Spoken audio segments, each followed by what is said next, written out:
Well, some interesting new numbers are out ahead of the GOP primary in South Carolina this weekend. The latest Fox News poll gauging each candidate's support among very conservative voters in that state.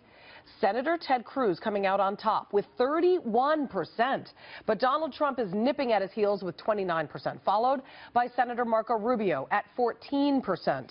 Matt Moore, chairman of the South Carolina Republican Party, joins me now. All right, so what say you on the conservatives in South Carolina? Which way do you think they're going to roll come the primary?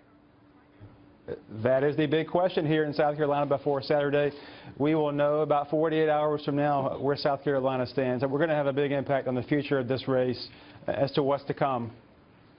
Okay, so then tell me about your reaction to Donald Trump now, sort of this back and forth with the Pope calling him unchristian, essentially saying that the way that he chooses to go about dealing with illegals doesn't necessarily make him a Christian.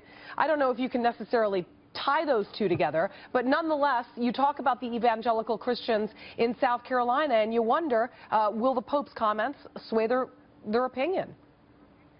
Well, I'm an ambassador for South Carolina politics. I want all the candidates to focus between now and 7 p.m. on South Carolina and all the desires and wishes of those voters. I'm not sure if arguing with the Pope is very helpful in that regard, but we'll see. All right, let's talk about barbecue. I don't know if you're into barbecue, but people down south, they sure are. And in fact, I think over the weekend, they had actually said that 897 likely Republican voters were asked to pick candidates and to name their favorite barbecue sauce, of all things. Well, the public policy poll finding that those who preferred a mustard base also preferred Senator Ted Cruz by 34%, but fans of tomato and vinegar-based sauces, I know, it sounds funny, but it's true. They chose Senator Marco Rubio with 36 and 32%. And it's interesting, if people didn't really like their barbecue sauce or they were undecided, then I suppose they went for Trump or somebody not among those top three there. What does barbecue sauce have to do with politics? I'm just curious. Maybe you can fill me in. Barbecue is the story of America. We are a melting pot in this country, and we are a melting pot here in South Carolina.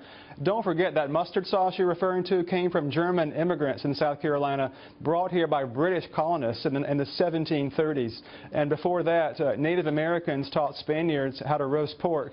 And barbecue, by the way, Julie, is a noun. Barbecue is not a verb for your listeners and watchers out there in the country. We get that part, yeah, and I love me a good barbecue. All right, Matt Moore, thank you very much. Appreciate it.